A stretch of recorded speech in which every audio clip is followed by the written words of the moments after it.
we're also doing stuff like speed dating, we're doing things like yoga, we do run clubs, we do a little bit of everything. And the idea of our community is really like bringing foreigners and Spanish together. Everybody's felt like a giddy at some point in their lives, so we think that's something worth celebrating, so we bring people together. Do you speak Spanish? No sé si podría hacer la entrevista total en español, pero si estamos hablando de cosas profundas, para mí es como me cuesta y me mezcla las palabras. That's exactly why I wanted to ask you this question, because do you feel that the brand Guiris De Mierda has really started to pick up traction? Our events are selling out, like you have to be on the newsletter. And I can see England from my eyes, I can see Spain from my eyes. How is Spain from your eyes? when I started doing the events, I was thinking, why am I even doing these events? Is this the direction that I really want to go? What would you say that are the biggest challenges when you move abroad? I get a lot of DMs from people who are asking me, oh, how did you settle in? And I'm finding it really hard to X, Y, Z or to do whatever.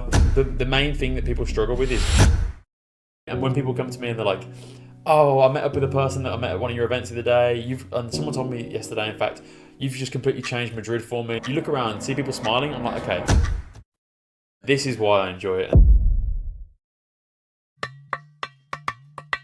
Seres Mortales es un podcast que da voz a la mayoría de la población. Gente corriente contando su día a día. Reflexiones de cómo la gente logra sus objetivos. Seres Mortales es tensión, responsabilidades, concentración y felicidad. La realidad que no nos enseñan. Seres Mortales es gente contando su historia. Ya sé que quieres ver el episodio, muy rápidamente, solo vengo a pedirte un pequeño favor. Nos ayuda muchísimo más de lo que te imaginas que te suscribas a nuestro canal de YouTube. Es totalmente gratuito y tiene un impacto directo en nuestro crecimiento como show. Nosotros nos comprometemos totalmente a seguir trayendo historias súper interesantes, enriquecedoras e inspiradoras de profesionales de todo tipo. Lo único que te pedimos es que si te gusta lo que ves, cliques en el botón de suscribir. ¿Te suscribes? Aquí abajo, ¿vale? Vamos con el episodio.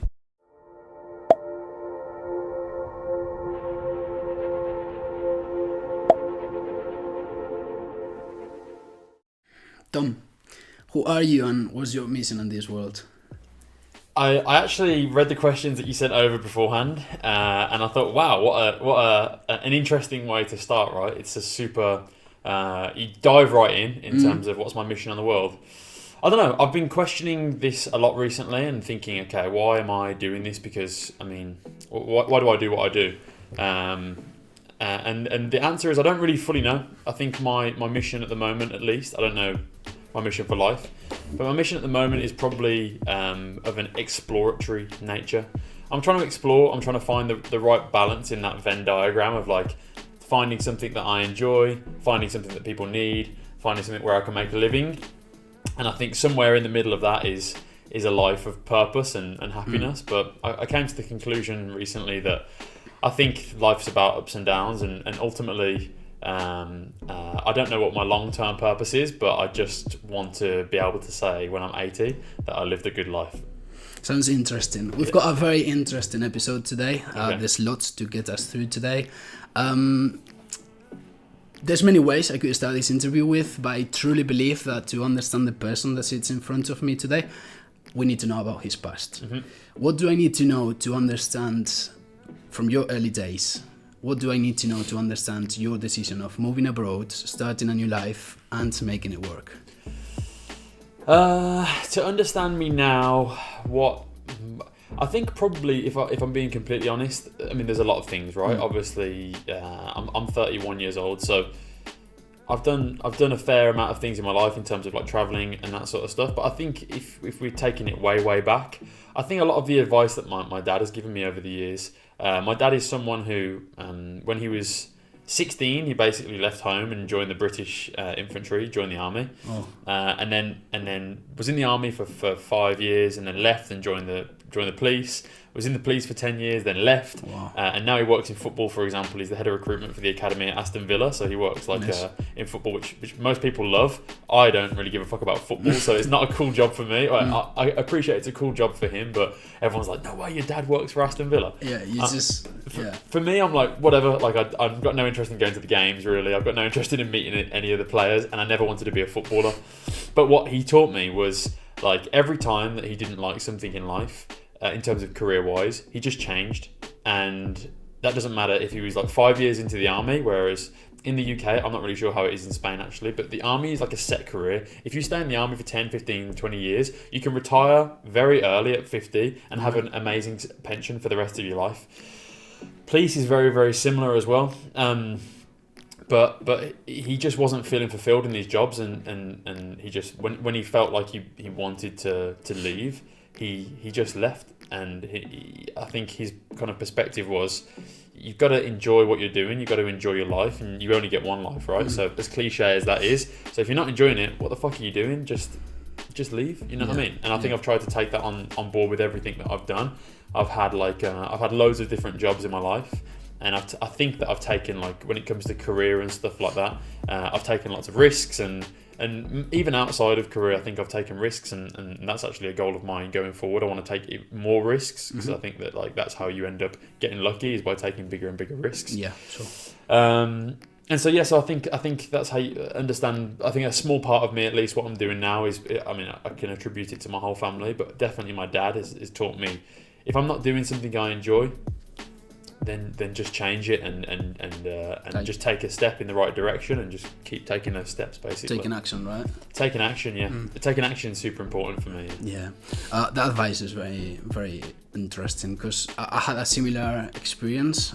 When I finished university, I went to the United States through a scholarship to be a Spanish teacher, okay?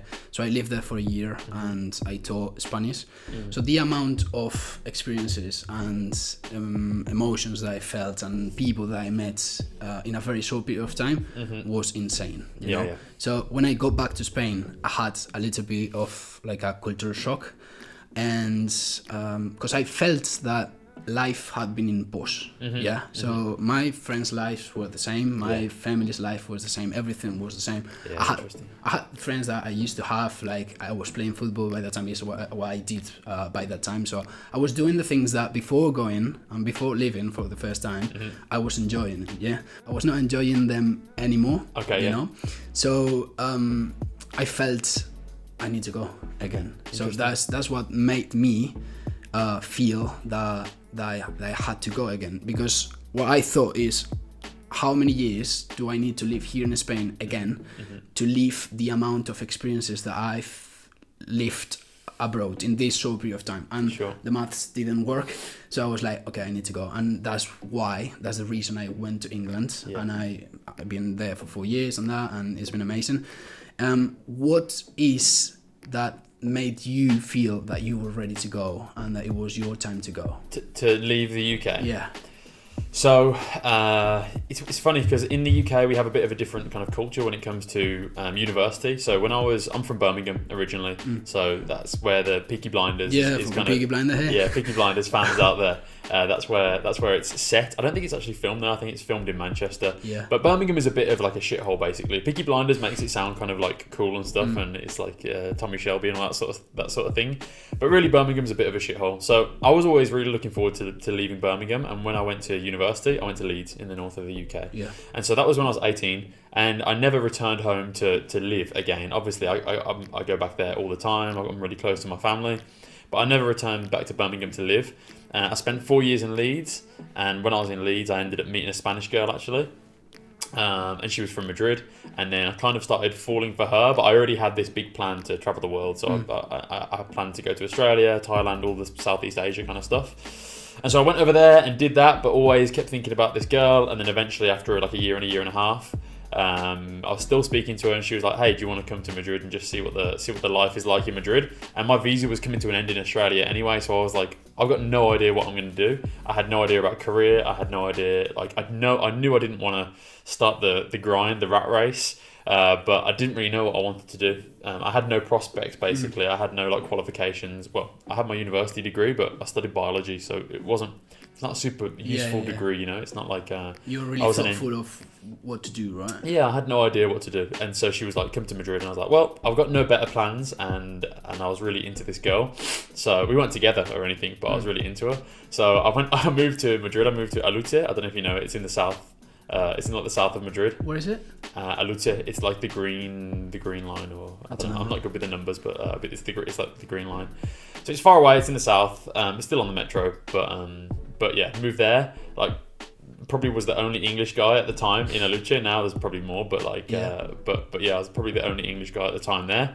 And then I just kind of stayed because I mean the relationship didn't work out with her after a year or two, but I fell in love with Spain, and so how I decided to come to Spain was pretty much by accident, and just because I didn't really know what I was doing in life. And same thing again, it's like what we spoke about before. It's kind of like I was just thought it's better to take action. I didn't want to go home because, as you were just saying, I relate to what you were just saying. Like, I knew that if I went home, it would have been back to just like living with my parents or living with my grandparents, same old town. I guess it's that thought of like getting used to new experiences all the time and new feelings and meeting new people. Like, you really get into that. Like, for me, being in London was... I'm doing something different every weekend. I'm meeting some new people basically every weekend, and I'm living experiences that there's no way I could live this back home. So that's what kept me going. And culturally it's different because it's another country, people, but it's that's your time to take action and then adapting or not adapting, right? And you've got to deal with that and say, all right, if this is what I want, this is what I need to grow as a person, right? So I think it takes a lot of courage to move abroad. There's always people like saying, wow, he's having an amazing life, bro, blah blah blah, but the actual fact of taking action is very difficult because you have to give up on many things back home and many experiences with your friends from like your childhood, blah blah blah, all those things, but the amount of positives that you get in return is unreal, right? True. I guess it's depending on people as well. Like there's people who want like a more comfortable life, and then people who we get into that feeling, right?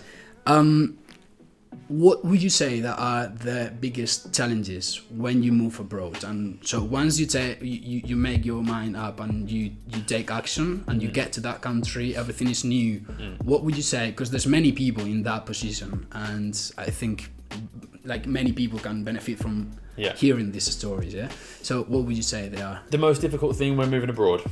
I think the biggest challenges. I think it depends if you're an introverted person or an extroverted person, firstly. Well, there's a couple of ways to answer this question. I mean, for example, my little sister, she's 10 years younger than me, so she's 21, and she's in a period of her life where she doesn't know what to do. So like I've told her so many times, her name's Beth. I'm like, Beth, just fucking go. Just go and experience something else. Just leave mom and dad's house, leave Nan's house, and just get out there. Do Australia like I did, or do something completely different. But just leave, even if it's get your own flat in Birmingham, or like go and house share or something. Feel that pressure to pay the rent and all that sort of stuff. So I think that the benefits are obviously enormous. But to answer the question, I think that one of the hardest things is actually taking that first step and being like, is it going to work out when I go over there? Because if you're a little bit kind of, if you're a person that has a little bit of like double thoughts, not second thoughts. Exactly. If you second guess yourself, then it's very easy to talk yourself out of like, oh no, because I won't be able to pay the rent, I won't be able to speak a language, I won't be able to do this kind of stuff. But if you just have the mentality, I'm going to go there and it will work out, because it always will work out. Even if you have to come home, it still works out. You know what I mean? Like that's the worst part. You have to come back home. And exactly. Home's always there. Exactly, precisely. If you're lucky enough that that home's always there for you, which I am, my family's amazing. Then home is always there. So that's kind of like before even answering your question, the hardest part is making that decision. And then once you're actually in a new country, I guess I've got a bit of a unique perspective on this, because not only have I done it, but also with the events that I do right now, and because I do social media, and my social media is about being like a giddy in another country, being a giddy in Spain, you know. So it's like my perspective as a foreigner in another country. We'll explain everything later.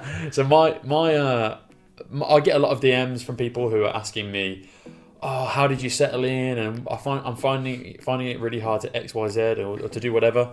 And I think the main thing that people struggle with is finding community, finding people that are similar to themselves. And I also get questions about how did you learn the language and that sort of stuff, but I think it kind of comes together with the community. I think people struggle most with like finding, how do I find my people out here? Like, I've got friends at home and I know them really well and I've known them forever, but when moving to a new place, especially if I'm alone, or if you're in a relationship, actually it can be really hard then as well, because you're not even single, you can't go out and date or anything like that. People find it hard to find their community. So I think that's the hardest part. I got an advice when I went to the US for the first time when I left Spain, and they told me do not say no to any plan, like just say yes, because there's time for you to be at home, like just go to every single plan that you're invited to, and meet all the people that you can, and try to do all the new things that you can do. And I think that's the best ever advice that someone could have given me at that time. Because I mean, there's always times to say no, like, but if you open yourself, even if you think like you're not gonna fit in there very well, like you need to experience that to be able to make your mind up and actually have the thoughts. So I think that's quite important. I think language comes up with, you will come up with a language if you live abroad. I was terrible at English.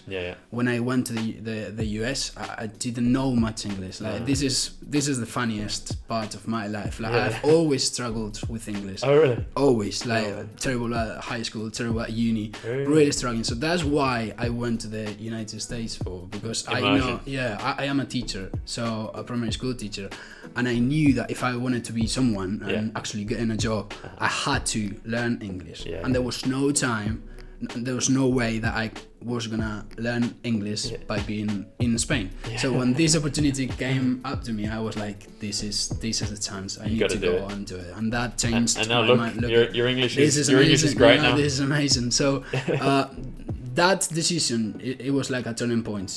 But if I had said no, like my life would have been completely different. Completely different. Like I'm a different person. 100%. So just saying yes and being open to all the plans that are offered, I think that's one of the most important things. I love it. I think it's you got to take life by the horns, right? So say yes, why not? Do you get a culture shock once you like? So my question, let me rephrase that. I can see England from my eyes, I can see Spain from my eyes. How is Spain from your eyes? And what are things that ones that you settle, and things that you like, and things that gets you for a bit longer to get used to? For me in England, for example, was timings, but I got used to eventually. And basically timings determine the way of living, right? So that was for me like the challenging part. How do you see Spain? Like, how is Spain from your eyes? So to be honest, I mean, I'm super biased. I absolutely love Spain. You know what I mean? Like, I wouldn't have stayed here for so long if I didn't love it. I would have moved on pretty quick. Like when I first came over, and this was like maybe 6-7 years ago now, there were some things that at the time I think Madrid was much less international. So even things like international food, for example, like going out, I love Asian food. Going out and finding good Asian food places was difficult, but now there's like ramen on every corner, and there's like Indian food everywhere, and like so now it's much more international in that regard. So maybe when I first came 7 years ago, the culture shock was like, wow, everything is quite homogenous here. It's only, I mean, if I want to go out, I'm probably going to eat Spanish food. That was a bit of a culture shock for me, I guess. Nowadays, as I say, Spain is much more international. There are still some things, like people have always warned me about doing business in Spain. They're like, the Spanish mentality in business is people say like Spanish don't, like some people say that the Spanish don't have that same mentality of like collaboration with business and that sort of stuff, or a lot of stuff is done in negro, like under the table and that sort of thing. But from my experience, I've always had pretty good business relationships, especially now. I'm doing more and more business stuff related to social media. I've seen sometimes where I'm trying to negotiate with someone and it feels like they don't want to make money. I'm like, what is going on? They just tell me no. They're like, I say to them, I'll bring 100 people to your bar. I'm going to charge tickets. What's the best deal you can give me? I'll buy 100 drinks up front for everybody. What's the best deal you can give me? And they're like, they tell me the price of a normal beer. I'm like, I'm bringing 100 people to fill the bar. I'm like, what is like that? Some things like that. It's like, what, do you not want to make money? And that's what people have warned me about. However, like, I think Spain is definitely modernizing a lot. And so the culture shocks now aren't so much. And you know what? I actually love kind of like, I love the culture shocks around Spain. So I love it when I go to like, you say like a Paco bar, like, you know what I mean? Like a really old, like Spanish old man bar, like where all the old guys are. I love going there, and like the service is shit and the coffee's shit, and like the food's amazing, to be fair, usually. But like I love that about Spain. I love that culture shock kind of stuff. Have you ever had this feeling, because you said you've been like 7 years living here now, you did Australia, you did Thailand. Have you ever had this feeling of like, feeling that you belong somewhere, but that at the same time that you don't belong anywhere? Yeah, I guess. I'm saying this because when I used to live abroad, when I came back home from holidays, I was comfortable, but I felt like something was missing, you know. Sure. And when I was in England, like having my life, I felt very comfortable, but at the same time something was missing. Yeah, I know what you mean. I don't know if it comes from Spain for me though.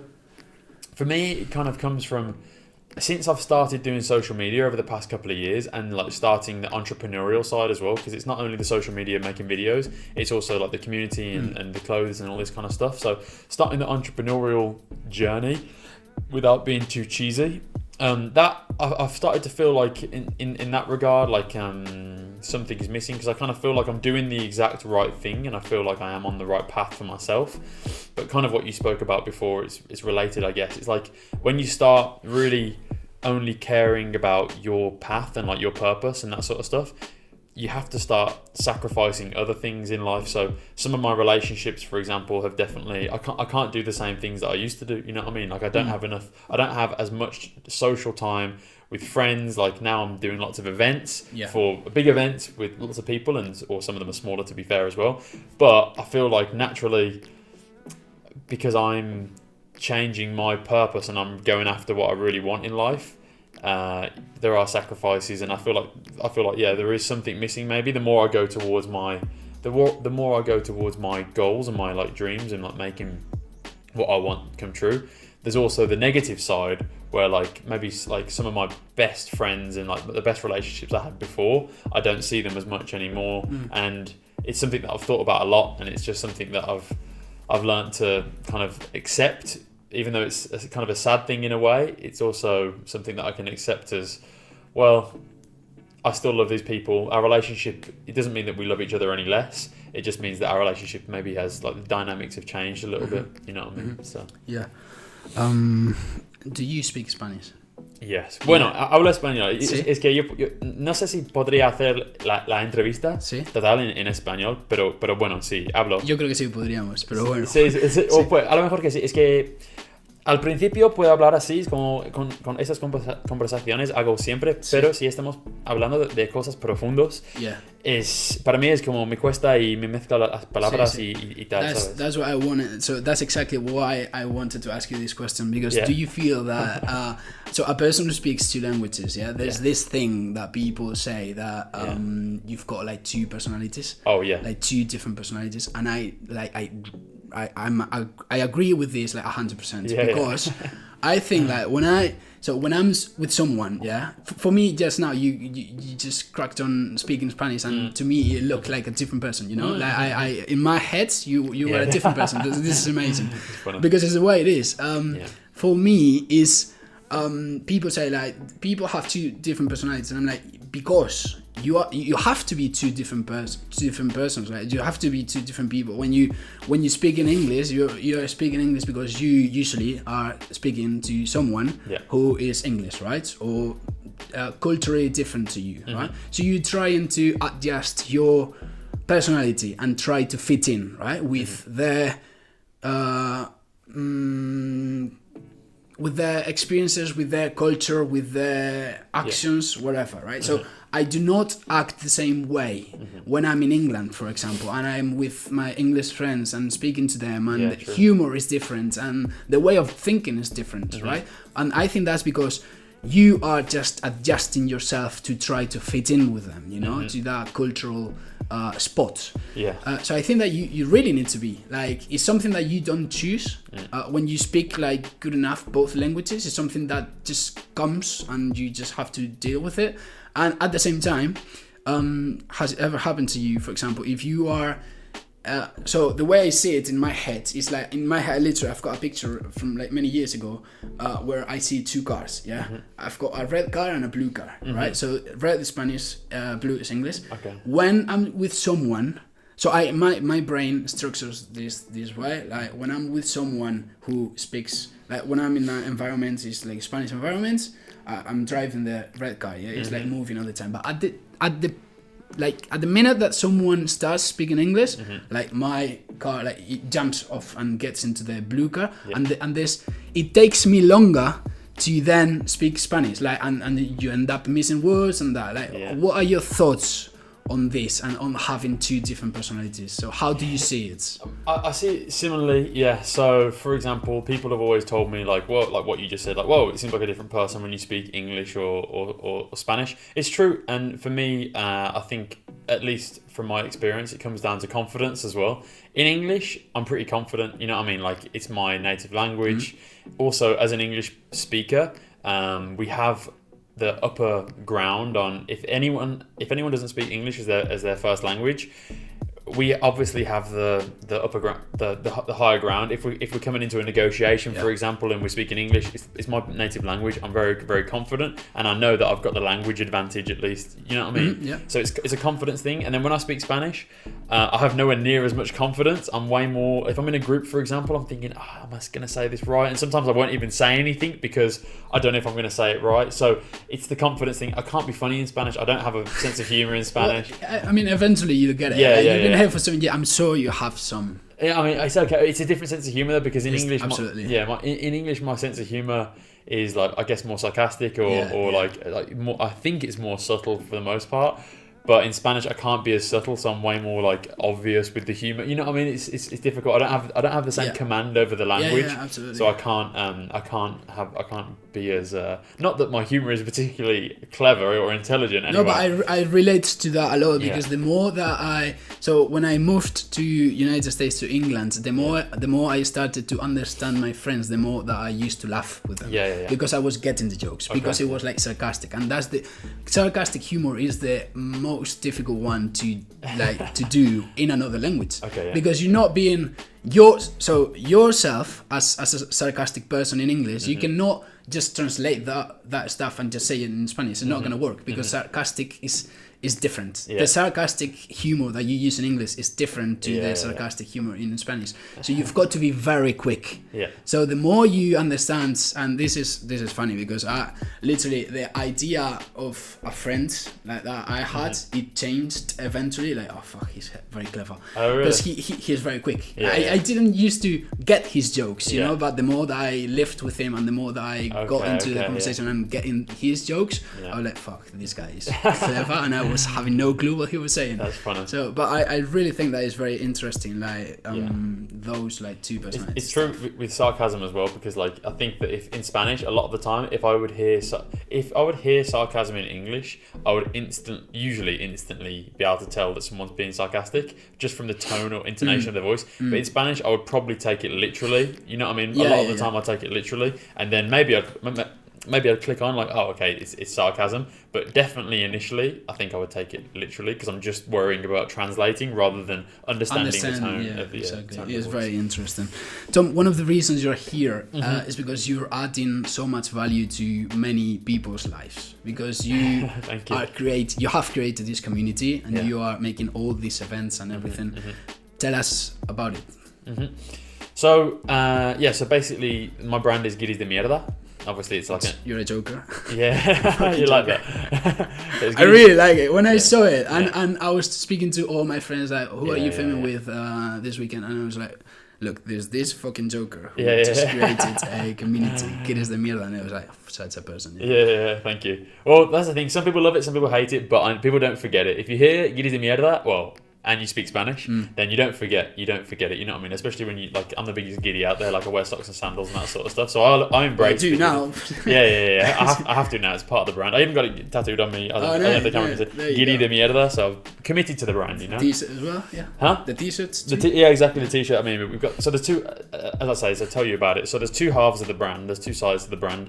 The clothing, which is all like designed and custom fit, custom sew and design and artwork and everything. I even saw the balcony one. Yeah, we've got a balcony. But the design is amazing. It's amazing, right? Yeah. So my girl, I can't take credit for the design. I put up the inspiration, but the design is like a collage piece, and we actually take inspiration from as a part of the collage. There's some Spanish tourism campaign photos from the 80s, where it was like the tagline was todo bajo el sol. Oh, nice, and so we use like there's like women's butts on the beach, and there's someone diving into it, and it says balconing above. See, maybe you can put like a pop-up, I don't know if you can pop it up. We will try. Yeah, it's one for the editor.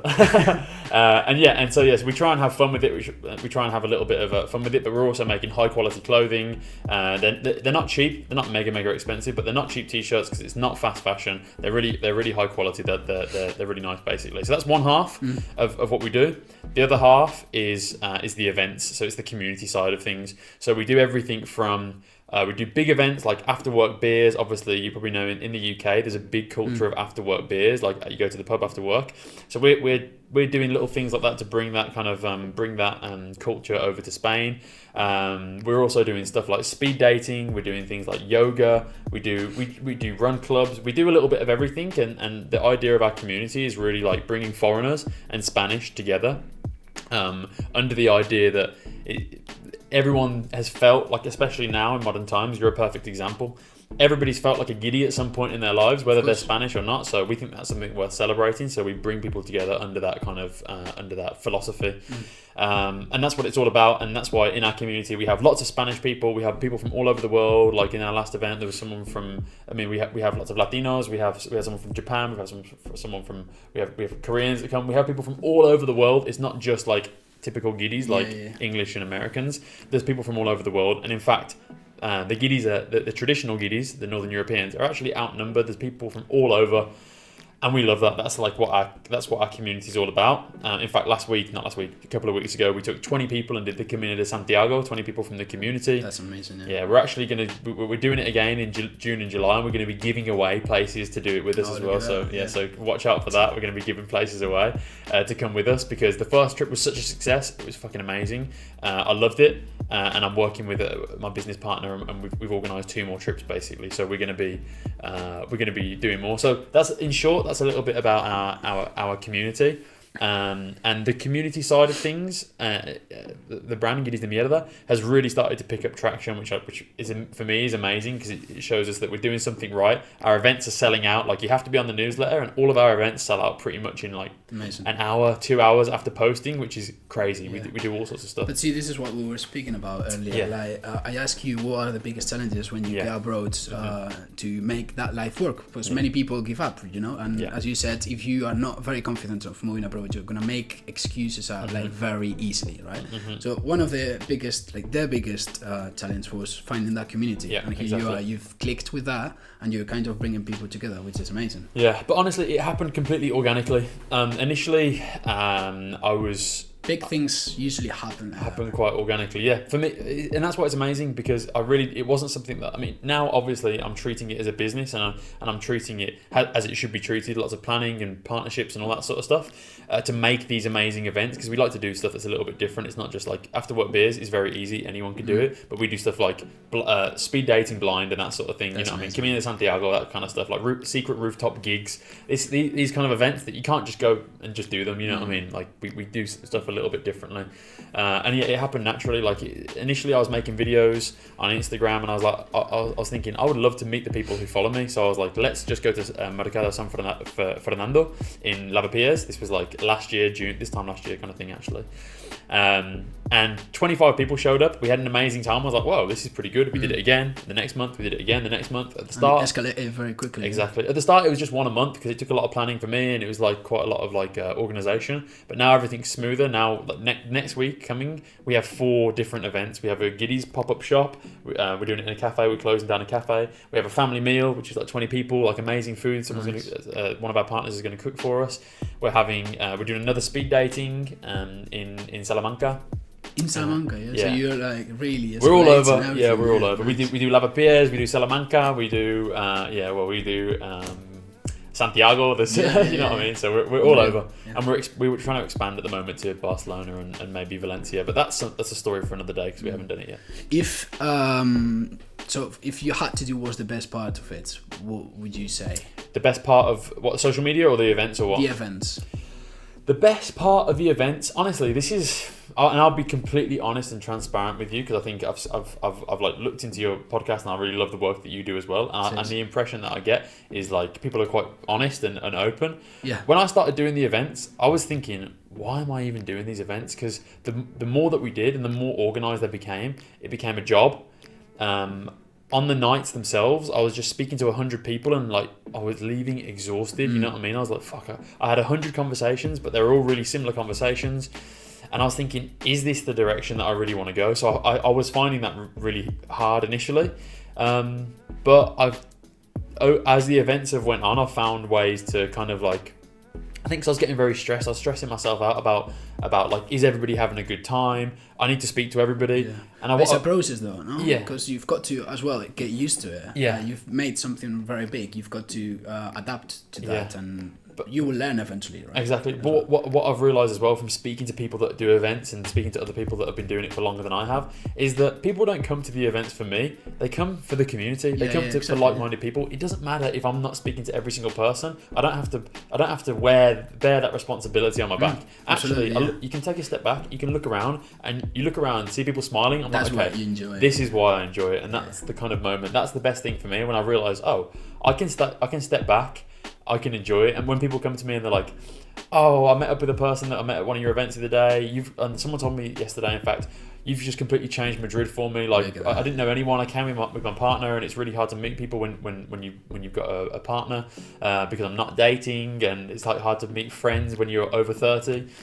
And it's just super nice to hear that kind of stuff, that people are actually like, when I'm not in the room, people are appreciating what I'm doing. You know what I mean? Exactly. So for me, that's nice. Is that what you're doing like full time now? Yeah. So I'm asking this because it's like for people to understand that this is like not just a meeting where friends could go and have a drink. You know, like it's got like a background, like, and it's got a purpose, and it's got a lot of hours put into that. Yeah. And you're dedicating your life to this. So I mean, there's lots of work there, right? So there's lots of work there, yeah. I mean, my life right now is, I mean, I'm trying to focus down a little bit. So I do a lot of things, but in terms of what I'm focusing on, right? I mean, I'm traditionally trained or whatever in web design. So like up until very recently, like end of last year, I was still working full time as a web designer. Okay. And so when the event started, I was full time web design, and that's a career that's like good money, like it's very stable in tech. So you know what I mean, I can work all over the world, like remote.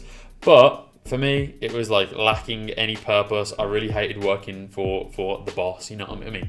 I had a great boss, but I still hated just like clocking in on fucking Monday morning and being told what to do and be like, have you got those designs? I'm like, oh, just please no. So to answer your question, so Guiris De Mierda is complete, is like 50% of what I do with the events and the clothing. The other 50% is just my social media as well, because really the social media is the engine that runs everything. Like I like to think that I tell stories not just about being a Guiri in Spain or my perspective on Spain. I like to think that I just kind of like I try and be a little bit philosophical sometimes and like reflect on my kind of opinions on life. If people don't care about that, they often don't. The videos that people respond to mostly are kind of like documenting like I guess my life in Spain or life in Spain through my eyes, and people seem to like that, to see what Spain is like from the eyes of a British guy that moved over there. Even Spanish people, they say, they message me saying, I live in the US now, or I live wherever, but I love to watch your videos, and I feel like I'm reliving my years in Spain. Or even if they're not Spanish, they're like, I went to Spain for 2 years when I was younger. when I was 18, and God, watching your videos gives me so much nostalgia. So I like to think that I tell stories, and I don't know if you've seen my videos. I do like barrio reviews as well. So I'll go and run around like Useda. I'll go and run around Malasaña, and I'll just try and make a story. So that's the kind of stuff that I love to do. It's telling stories. There's one video that I watched from your profile that changed my mind. Okay. And I wanted to ask you about this because you said in one video that you were working as a web designer, right? You have your routine, your 9 to 5, everything. You've got workloads, right? Mm-hmm. And you were making money. You were stable, comfortable with it, fine. And you changed you quit that, and then you focus 100% on this. Yeah.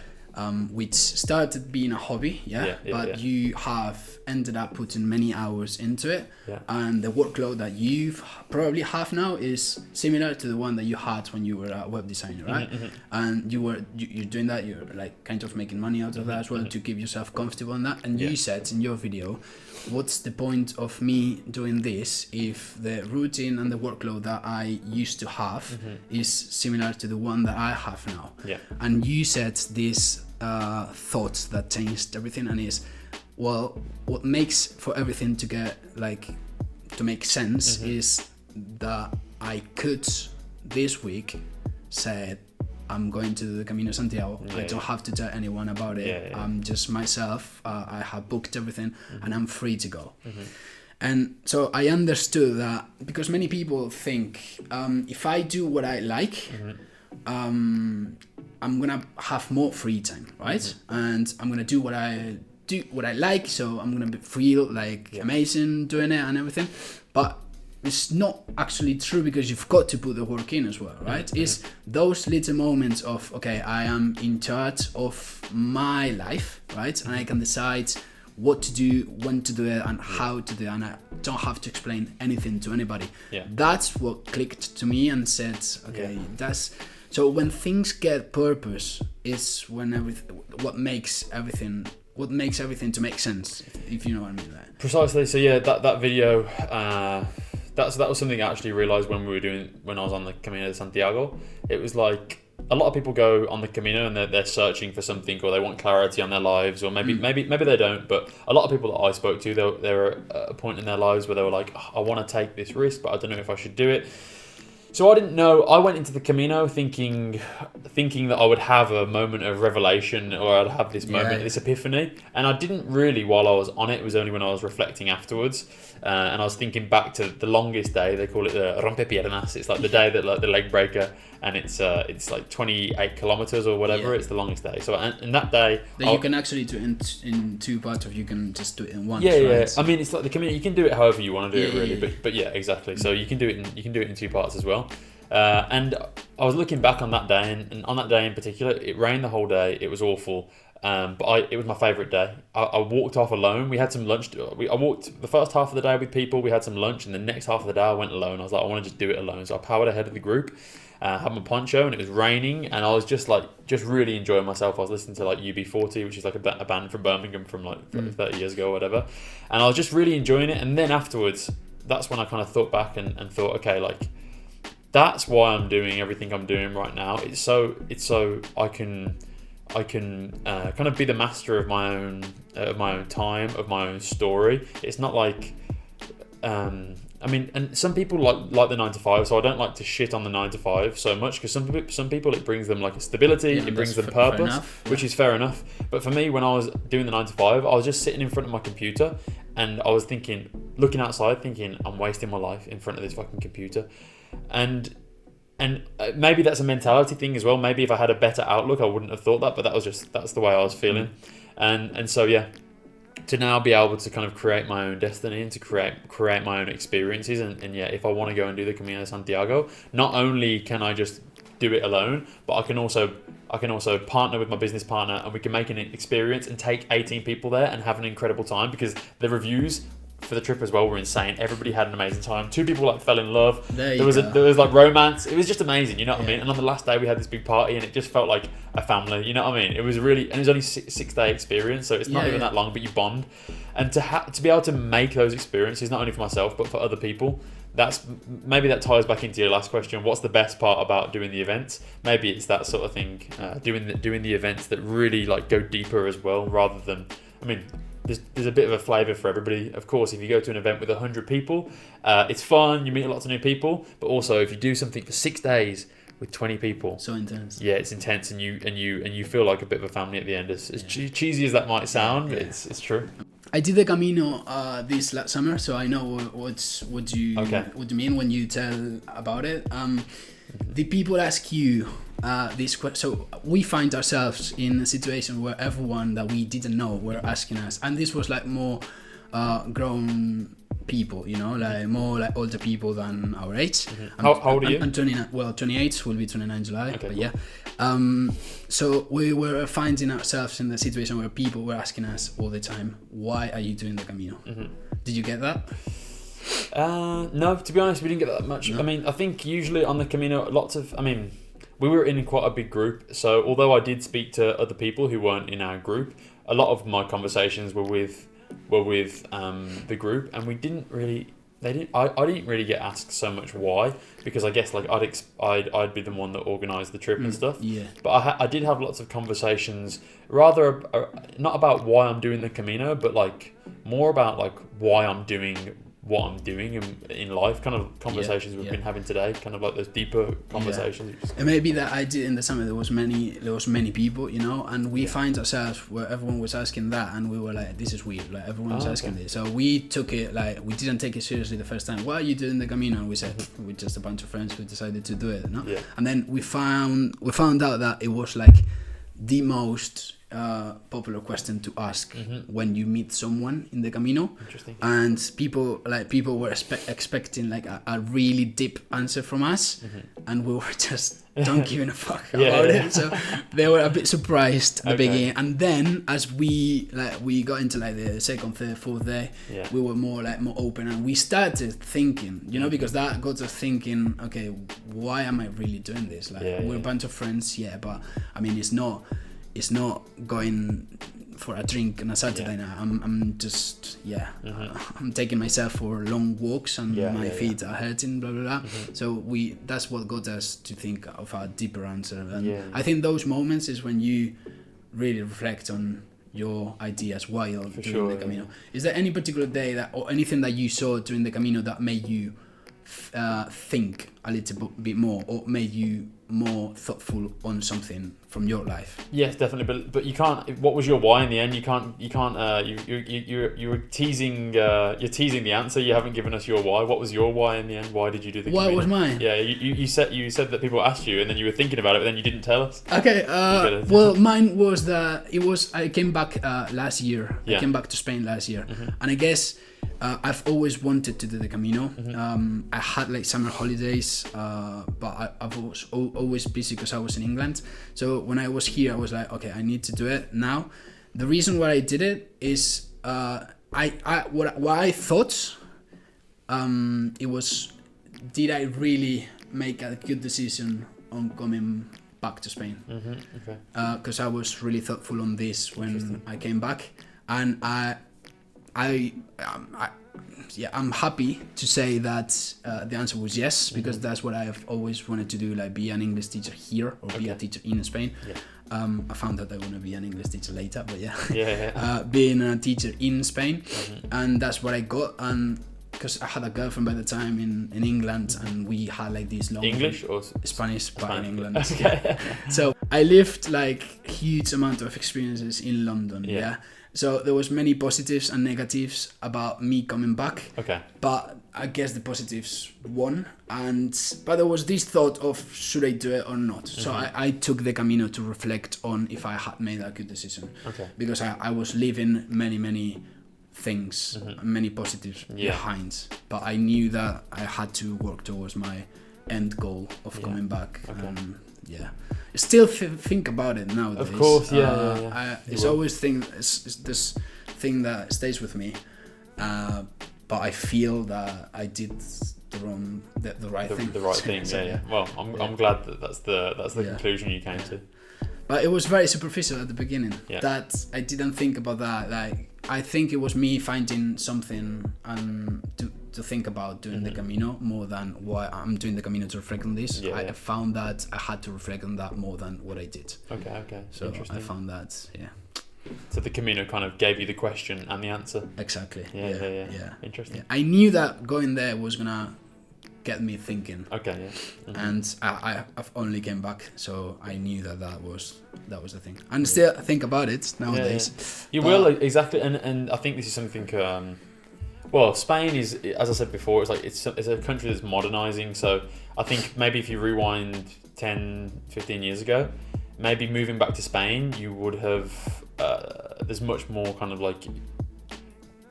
You might be stunting your career potential, but now, because I think there's much more opportunity in Spain and it's become much more modern, and I think now you can move to Spain, you can move back to Spain, and you're not taking that.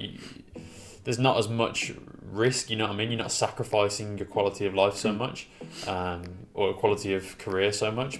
I mean, and then apart from that, I mean, obviously in Spain, for me, the quality of life is amazing. So it's I can see why you would struggle with it, but as an English person, yeah, I think for me, Spain is like a no-brainer, like 100%, yeah. like for sure. There's no. I mean, never say never, of course, but there's almost no chance that out of choice that I would move back to. Really? Back to the UK. Yeah. I mean, I don't know if I'll be in Madrid forever. There's different parts of Spain that I love. Like I love obviously there's the coast. Valencia, I mean, is fine, but as in like I love the little towns that are all around there, and even near Barcelona as well, like all the little towns that are around there. But I love Malaga and the little town. I like the slower paced life, but I also love the Sierra. So I used to work in Guadarrama. That's quite kind of a tough one to say for my English tongue. I used to work in Guadarrama for a couple of seasons. So I don't know, there's lots of places that I love in Spain. So I think maybe not Madrid forever, but definitely I think I'll always have somewhere in Spain for sure. It's great that you're very clear on that, because when I lived in England, I was clear on that I wanted to come back home. Okay, I knew that was temporary, England, and the fact that it took me like a long time to make my mind up was that so I had a job, a permanent job as a primary school teacher, and I had to give the notice that I was leaving that job because I wanted to come back to Spain, right? So by April I had to give that notice, and in Spain things happen later throughout the year, so I knew that I could not get a job as quick as I would have liked to. So I got involved in a process to get a job in London in a bilingual school, Spanish English, and I really liked that job, but at the same time I wanted to come back. So while I was in the process of getting that, and everything seemed to be like it looked like I was in a good position to get the job, I had this call from the school that I'm working on. I contacted them, they contacted me, and everything looked like that was the right way, and that's why made it so difficult, because I knew that if I took that job in London, I was going to stay there for another 4 years or 5, because I was changing everything. I had to change the location. It was like literally Notting Hill, so it was living more central, getting into a new job, like 1, 2, 3, 4 years, and I'm sure I was going to enjoy it. So in my head, the goal of coming back to Spain was always there. So that's why I had to decide, okay, this is brilliant, but do I really want it more than coming back? And that's what, and that's when I say that stays with me, that's the thought that I have, like, how would have been my life be if I had taken that job, you know? But as I said, like, I like to make decisions on what I thought by that time, not what I think now. It wouldn't be fair on me to say, okay, this hasn't worked out, I should have stayed, because by that time I wanted to come back, and that's hopefully, luckily I'm not in that position, because what keeps me here is the job that I am working now, and this thing. So that's podcast. That's everything. That's everything, literally. Amazing. If I had to ask, what did you enjoy the most about your life right now, like your community, you're doing the job, I don't know, you are escalating that into like bigger and bigger events. Out of everything, like out of all the experiences that you've had, what stays with you and say what keeps you fulfilled to say, this is what I'm doing? So for me, there's like a small example and a big example. Well, maybe we kind of went over the big example before. Like I love the fact that I don't have to tell it anyone that I'm going to go, and I can just be the master of my own destiny to a certain extent. But as a smaller example, like a day-to-day example, I love the fact that like on last Tuesday afternoon, I met with a friend. Like it was a business meeting with a friend, and it was Tuesday afternoon, 2 or 3 p.m. and I had a beer and I'm just like I'm near Sol, and we met near Sol, and I'm just like the weather has just turned in Madrid. It's just becoming sunny for the first time this year, and I was just like sitting there in my shorts thinking it's 2 p.m. It's a Tuesday afternoon.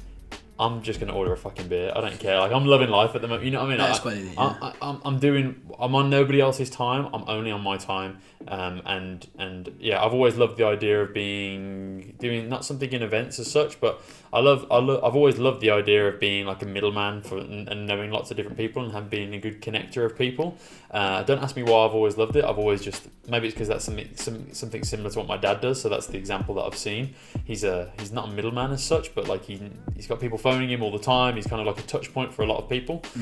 And yeah, I've always like loved the idea of being the same. So I love the fact that I'm making new connections all the time, and the type of people that my community attracts, just also organically, which is amazing, is like entrepreneurially minded people. That's how we got in touch. For example, you've got your own podcast, and I love connecting with people like yourself and with people that have their own really interesting projects, and I love collaborating with those people, because for me that's kind of it just seems exciting. I want to do cool plans. I want to organize cool things.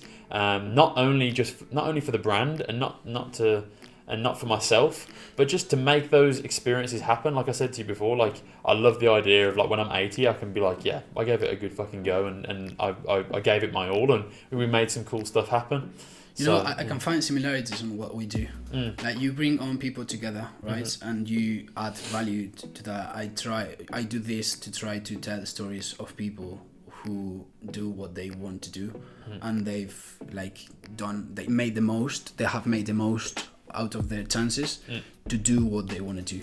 And it's about telling stories, right? And showing that it is possible. It is possible to find a community. It is possible to connect with people abroad, and it is possible to, if you have a desire, getting yourself to do that. So I can see somehow the path joins at some point. For sure, I agree. Tom, to finish off, we've got 2 questions that we ask every single guest who comes to the podcast. The first question is, what's the best piece of advice that you've heard, and why? The best piece of advice that I've heard, oh god, I wish I'd prepared this, because I probably could think of something that's very, very good. But maybe just to bring it full circle back to the kind of the first question that you asked. If you don't like what you're doing, you can change it. There's something called, have you heard of the sunken cost fallacy? No. Where it's like, I think it's actually an investment piece of advice, which is when you're so far in something, people are often scared to either pull their money out, or if it's their time that they're investing, to kind of move to something else. So say for example, when I was working in sales before I was working in web design, and I was so far down the sales path at the time, my confidence was low, and I was thinking I can never be anything but a salesman. I was 23 or 24, but I was thinking this is my path forever, which is crazy to think about now, but my mind was just like on that path, absolutely. Like I can't be anything but a salesman. I'm already too far down this path. I'd only worked in sales for like 2 years, if that, but for some reason that was the way my mind was. And somehow I broke out. I had a conversation with a friend, and he kicked me out of that way of thinking. He was like, why don't you invest in yourself? Because I was putting money into Bitcoin and all this kind of stuff, cryptocurrency. And he's like, why don't, instead of investing money in Bitcoin and the stock market, why don't you invest money in yourself and change your career if you hate your career? I was like, this is actually a great piece of advice. So, as I say, the sunken cost fallacy is, just because you put so much effort down in one path, it doesn't mean you can't just go back. If it's not working, or you've decided that's not the path for me, it doesn't mean you can't just turn around and go and pick a different path. Because ultimately, you can carry all your experience forward anyway. All the experience I picked up in sales and I picked up in web design, I use every day in social media, and I use every day in doing my events. So it's just, if you're not happy with something, change it, and take that first step, and make that first bit of action. We've said this before in other episodes that we see like 2 years time or 3 years time like a huge amount of time, but it's not. Yeah. So if you have put so much work on something and you feel that it's not going to work for the rest of your life, it is your rest of your life. So do what you want to do, right? Because you only live once. Yeah. So fair enough. Yeah. Precisely. The second question is, what's the worst piece of advice that you've heard and why? The worst piece of advice that I've heard. Oof, it's so interesting. I probably should have, as I say, revised these at least these two questions. It is fine. Like, we're getting what comes now to your mind, which is fair enough. The worst piece of advice that I've heard. It could also be from my dad as well, actually, because my dad, he's a massive inspiration to me because he's done what he wants in life, but inherently he would describe himself as not a risk taker, even though I think he's taken a lot of risk in his life. But I think that he doesn't think of himself as a risk taker. So maybe, I don't know, maybe he is, maybe he isn't. It's hard to say. He's taken risks in his life when he can kind of see the next path opening up. I think he takes calculated risks, you know what I mean? Yeah. And I think that he's given me bad advice as well, like when it comes to, when we were thinking about making the first batch of t-shirts for the brand, it was going to cost me like something stupid, like just to start off, ridiculous amount of it's money. like €15,000 just to make, just to invest, and you don't realize at the start how much it's going to cost, but it's like, okay, then we have to invest in not just the t-shirts, but also developing designs. Luckily my girlfriend is a designer, but I still paid her, you know what I mean? I'm not getting her to work for me for free. So like we're investing in the designs, we're going through rounds of sampling, we're doing all this stuff, and each round is time and it's money. And you're paying for shipping back and forth, and we're dealing with the companies. The company was in Portugal. All this stuff adds up. Then we're dealing with marketing. We work with a studio called Acido Studio, who took like amazing photos for us. But everything comes with a cost, and in the end, it's like a lot of money. Yeah. And my dad gave me advice. I can't exactly remember what it was, but he was kind of like, "Oh, well, if it doesn't work out, you can always just go to like the market and just sell them for like just cost price just to get your money back." I'm like, Dad, we're thinking bigger than that. You know what I mean? I'm not gonna go to fucking restaurant on the weekend and just sell them at like whatever cost price was. To be fair, whatever. But I'm not gonna do that. I'm thinking bigger. I'm thinking long term. You know what I mean? I'm like, even if the t-shirts, if our first batch doesn't sell out overnight, of course. Like it's gonna sell. It's gonna sell eventually. Yeah. So like I think there's stuff like that where like I think my dad has given me incredible advice, but also sometimes he's an idiot. But that's the relationship we have. I think that he would say the same thing about me as well. Like he's an inspiration for me, but sometimes we can't understand each other. But that's a good thing. Yeah, and not understanding each other is like it's life, right? Because he's given you advice on the experience that he's lived. And everything has changed. I'm saying this because I relate a little bit with my dad as well. Mm-hmm. And now we have this perspective of life, which is very different than the one that they lived. So we we're lucky to be able to think a little bit bigger. Yeah. True. Tell us where people can find it. So, well, on the Instagram we got Tom Charlie Design. That's where that's kind of the engine that keeps everything going. That's where I do all my content. That's where you kind of get like daily life in Spain through a Guidi's eyes, where you get barrio reviews, where you get kind of skits, kind of funny stuff. I think sometimes it's deeper stuff. Sometimes I like to think I'm a little bit philosophical. Maybe yes, maybe no. That's Tom Charlie Design. That's kind of like my main project, 50% of what I'm doing at least. And then the other side is Guiris De Mierda, also on Instagram. And that's where you find the events, the newsletter, the clothes if you want some of the clothes as well.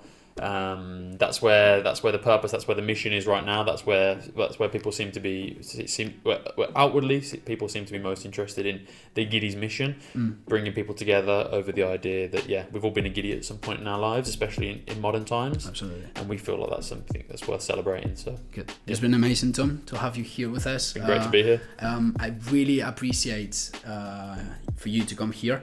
I think it's amazing that we can show someone's life who is bringing so many value to other people's lives. Thank you. So thank you for being here.